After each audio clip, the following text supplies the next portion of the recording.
Não dá para levar a sério o que o Lula fala, né? E se a gente comparar Lula 1, 2 e 3, é cada vez pior, né? Recentemente alguém falou que quando o Lula fala, o mundo inteiro presta atenção e cala fundo no coração. Palhaçada. O Brasil, infelizmente, geopoliticamente, não tem relevância nenhuma. Zero. Apesar de participar do baile, né? Ele tá na festa, né? Ele tá na festa. Isso mesmo, ele tá na festa. Agora, a classe média, uma classe média vasta, ampla, sólida, normalmente é signo de sociedade com menos desigualdade, sociedade um pouco mais calma, digamos assim, né? Com menos violência social.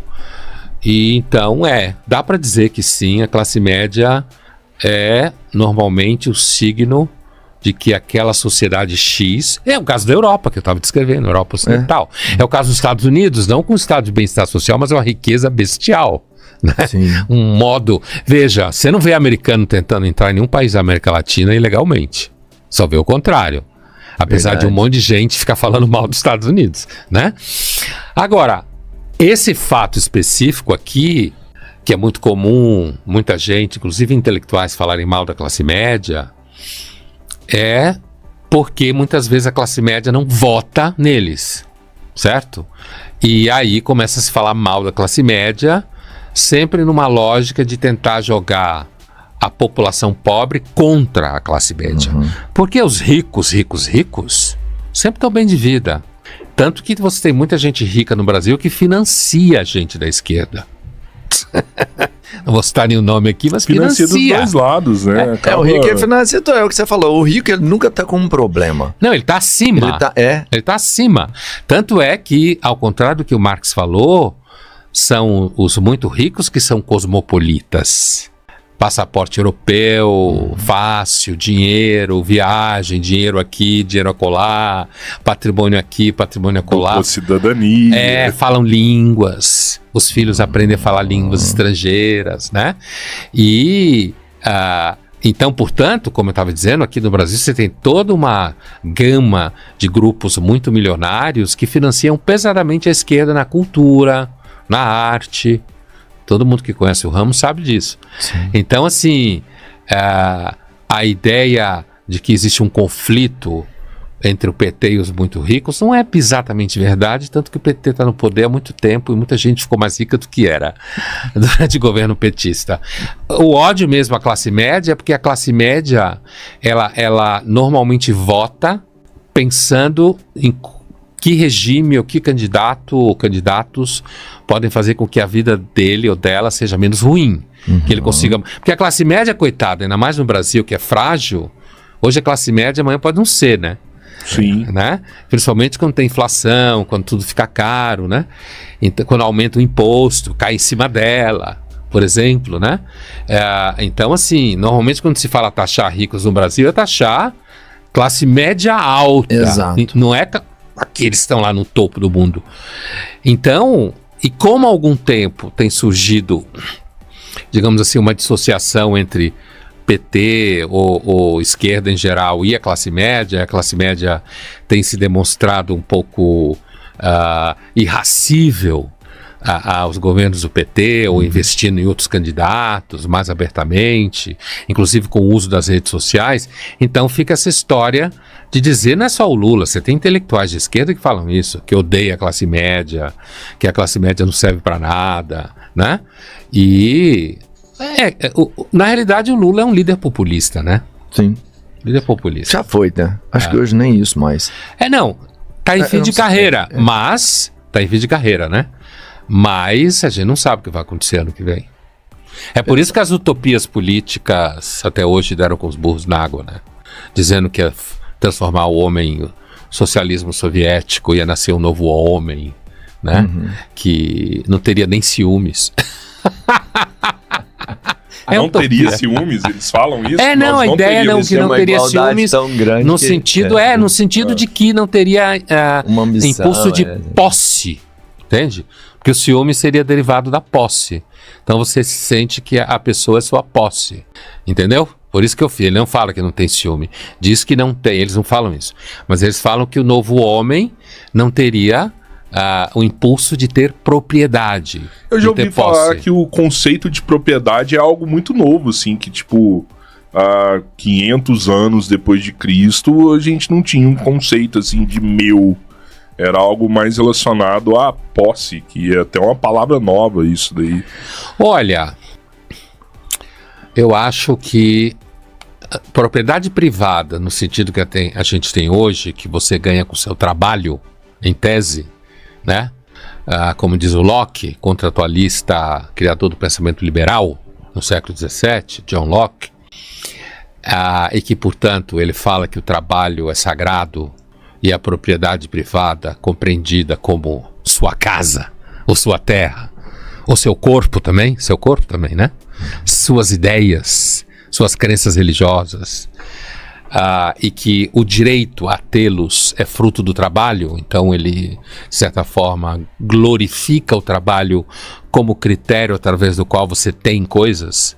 Então isso a gente pode dizer que essa ideia vem do século XVII.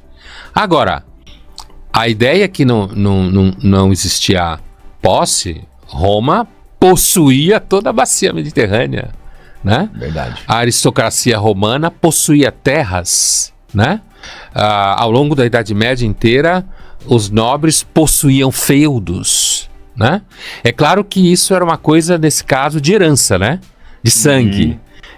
O filho mais velho herdava tudo, na maior parte do tempo, né? Então, não é igual. E você não podia, tipo, vender a sua terra, entende? Porque essa terra era dos seus ancestrais, da sua família, ia passar para os seus filhos. Ela então, pertencia a uma linhagem. Isso mesmo, Então, a compreensão de propriedade privada, tal como a gente tem hoje, é de fato uma digamos assim, uma concepção que não é nem um pouco velha, né? Mas a noção de que existem donos, tinha posse até de pessoas, os escravizados. Sim. Imagina, você vendia. Era um dos maiores mercados econômicos de Roma, era o mercado de escravos. Porque eles invadiam terras, parte eles vendiam como escravo, outras eles transformavam em soldados, se comportava bem, era fiel a Roma, entendeu? Então, assim, se você devia dinheiro e não conseguia pagar, você virava escravo de quem você devia. Como não havia posse? A humanidade sempre teve posse. Há uma discussão se no Alto Paleolítico, 60 mil anos atrás, a gente vinha em bando, então não tinha posse mesmo. Aí não tinha. Mas regime tribal mesmo. O regime, e ali mas de repente quem estava naquele lugar que tinha água fácil, certo? E outro bando quisesse entrar, de repente tinha pau, né? Dava briga. Né? Pondé, eu queria ver que você... O Cabeleira falou de alguns comunistas que já passaram aqui, da visão deles. Eles se declaram comunistas? Sim, são os ferrenhos defensores. Mas e tem uma visão de um pessoal da esquerda até, e aí eu queria uma análise mais profunda, mais inteligente sobre isso, porque tem sido falado muito aqui dentro do nosso podcast sobre o conflito do Israel com Hamas, Palestina, enfim, existem até vertentes sobre esse assunto. E uma coisa que começou a crescer muito aqui foi que o sionismo é mau e que o Hamas, então, devido às agressões que sofre, só se defende, que é um direito fiel deles. Legítimo, né? Então, assim, o que você imagina sobre uma situação dessa? Até onde a gente tem que entrar? Tipo, o que antisionismo é antissemitismo? Seria? Olha, esse é um assunto, eu já escrevi algumas vezes na coluna da Folha, é um assunto que eu evito. Eu costumo... Se preferir não falar, até tem outra coisa que eu quero saber aqui também. Eu comento às vezes por obrigação profissional no Jornal da Cultura, né? Porque eu tenho que comentar. Algumas vezes eu escrevi na minha coluna sobre isso. Eu digo que eu evito porque ele é extremamente complexo, né? O Estado de Israel é o único Estado judeu que existe no mundo, é menor que Sergipe. Todo mundo que conhece sabe que organizações como Hamas e Hezbollah e o país do Irã pregam a destruição do Estado, né? Agora, e portanto, eu conheço muito Israel, já morei lá 2 vezes, Então, eu sou ligado a Israel, então eu evito comentar. Você acha que você fica tendencioso? Eu fico tendencioso, assim como hoje em dia quem critica Israel é tendencioso, só que não confessa. Por que é tendencioso? Porque a crítica hoje a Israel, depois do 7 de outubro, ela é pautada por um pressuposto ideológico. Se você é de esquerda, você tem que ser contra Israel. Né? E isso também se criou uma coisa que assim, se você é de direita, você tem que ser a favor de Israel. E isso, no final, não faz muito bem para Israel, nem aqui nem acolá, né? Mas assim, hoje esse chamado antissemitismo, que se mistura com o antisionismo, porque a destruição do Estado de Israel pode implicar seguramente em ameaça para os judeus em geral, certo? É por isso que as coisas se misturam. Você tem judeus que também são antisionistas. Sim. Você tem alguns. Não são muitos, todos são muito de esquerda. Por isso que eu digo que o antissemitismo, eu não digo, isso é sabido, que o antissemitismo hoje ele está marcadamente ideológico à esquerda. Não era assim, não foi sempre assim. Stalin era bastante antissemita, mas o antissemitismo era muito comum na Europa em geral. Mas assim, hoje é o discurso de que Israel é aliado dos Estados Unidos e que, portanto, é mau, é imperialista, que Israel é colonizador, e isso faz com que apareça coisas ridículas, fraturas na coerência da esquerda, que você só explica por razões ideológicas. Sim. Que fratura é essa? É defender regimes como o Irã, extremamente violento com sua própria população, todo mundo sabe, né?